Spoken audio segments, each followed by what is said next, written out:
So we're here with Chandra Sparks-Taylor. She is one of the feature authors with the Birmingham Public Library's Alabama Bound. This is our 10th year. Welcome, Chandra. Thank you for having me.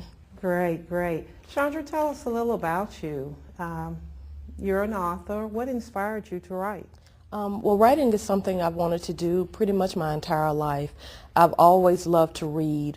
And when I was about 14 years old, I was sitting in math class one day just heading my paper, and it occurred to me that if I wanted to autograph books one day, I needed to work on my handwriting. So from that day forward, I don't know if the dream had really been cemented before that point, but from that point forward, I not only worked on my handwriting, but I had that dream deep in my heart that I wanted to one day write books. Wow.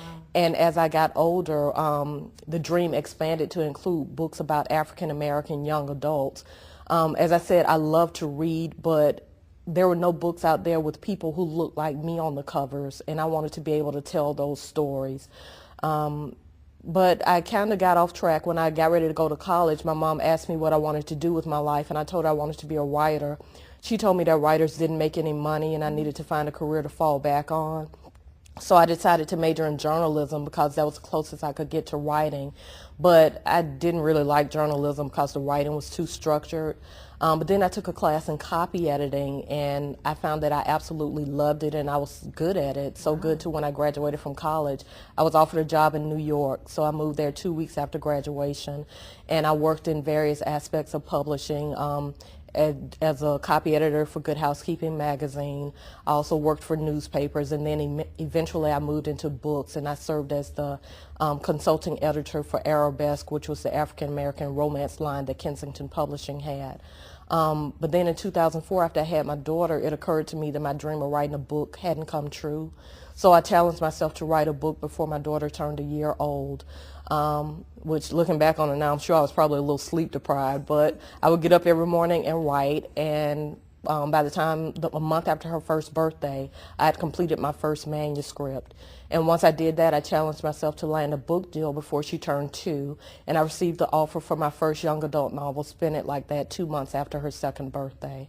Wow, So, yeah. Wow, what a great accomplishment. Yeah. We applaud you. Oh, thank you. Thank you very much. Your book, The Pledge, what is it about? The Pledge is my newest novel. It's my second novel that's been published, and it's about a 16-year-old virgin's journey to loving herself. It's the first book in my Worth the Wait series that's dealing with teenage abstinence.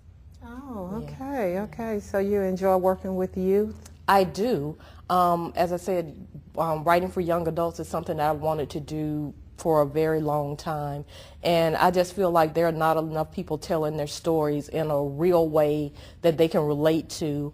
A lot of people want to tell us that African American young adults as well as adults don't read, but I just really believe it's because they don't have material that they're interested in reading. So that's what I feel like my job is as a writer, to write books that they enjoy reading, that they can relate to, that's going to give them a real message, and not going to beat them over the head with that message, but something that they can enjoy and walk away with, something that can change their lives. The library, we have lots of teens and youth that comes in. Right. What encouragement would you give them as to their visiting the library? How would you see them using the library to further their career? Well, I mean, the library has computers. You can go in there and use the internet to research job possibilities with all the books that are available. I think that's part of the reason I started writing, because books just opened up so many different worlds for me, right. And it showed me the possibilities of what could be. Careers I might not have known anything about. When I open a book, suddenly you see people doing things, and it just opens your eyes. So I think kids can take advantage by reading the books that are on the shelves. They have, like I said, the internet to take advantage of. And even just talking to the people in there. I've met so many wonderful people at the library who've exposed me to stuff I might not necessarily have been exposed to. Well, we thank you, Chandra. We are so happy for you. We applaud all of your efforts, and we look forward to seeing you. You're a feature author, and your time slot is at 10:50 a.m. That's Saturday, March the 28th. And come out and see us at the Alabama Bound. Thank you. Thank you.